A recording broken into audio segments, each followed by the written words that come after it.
Selamat pagi anak-anak, kembali bersama Miss Widi kita akan belajar IPA kelas 6, tema 3, subtema 3. Perbedaan rangkaian listrik seri dan paralel.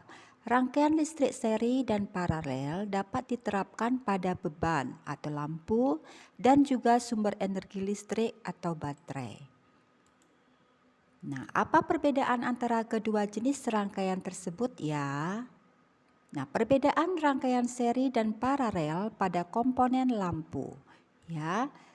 Bentuk susunan. Kalau rangkaian seri disusun berurutan, pada rangkaian paralel disusun berjajar.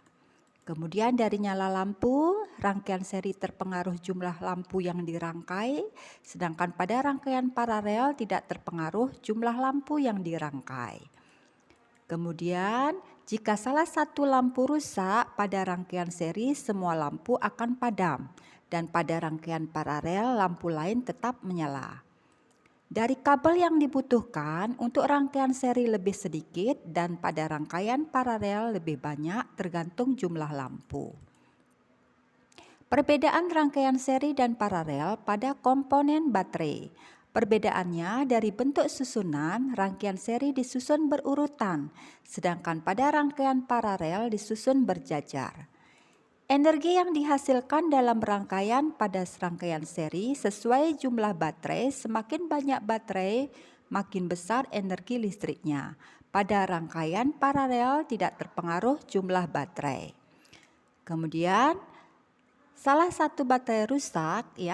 salah satu baterai rusak pada rangkaian seri, arus listrik tidak mengalir dalam rangkaian. Sedangkan pada rangkaian paralel, arus listrik tetap mengalir dalam rangkaian. Kabel yang dibutuhkan pada rangkaian seri lebih sedikit, sedangkan pada rangkaian paralel lebih banyak tergantung jumlah baterainya. Penerapan rangkaian listrik dalam kehidupan. Rangkaian listrik seri dalam kehidupan. Rangkaian seri dapat ditemukan pada senter dan juga lampu hias. Pada senter bentuk rangkaiannya sebagai berikut. Nah, anak-anak dapat lihat pada layar ya. Berdasarkan gambar tersebut terlihat bahwa baterai dalam rangkaian senter disusun secara seri. Rangkaian seri pada baterai senter menghasilkan nyala lampu lebih terang jika dibandingkan dengan disusun secara paralel. Nyala lampu senter lebih terang karena energi listrik yang dihasilkan merupakan jumlah energi listrik baterai yang pertama dan kedua. Rangkaian seri pada senter tidak memerlukan kabel yang banyak karena hanya satu jalur. Kerugiannya jika salah satu baterai mati, senter tidak bisa menyala. Nah, itu contoh ya rangkaian listrik seri dalam kehidupan. Itu contohnya untuk lampu senter. Rangkaian listrik paralel dalam kehidupan. Rangkaian listrik paralel dapat dengan mudah ditemui pada rangkaian jaringan listrik di rumah. Dengan menggunakan rangkaian listrik paralel, kerusakan salah satu lampu tidak akan menyebabkan lampu lain dalam rumah ikut padam.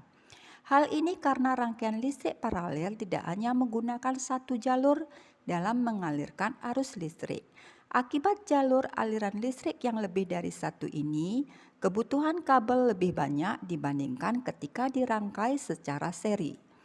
Nah, itu contoh ya, rangkaian listrik dalam rumah. Berdasarkan gambar tersebut, terlihat setiap beban atau alat listrik memiliki jalur kabel sendiri. Jalur kabel mesin cuci berbeda dengan alat lain seperti lampu, televisi, dan kompor.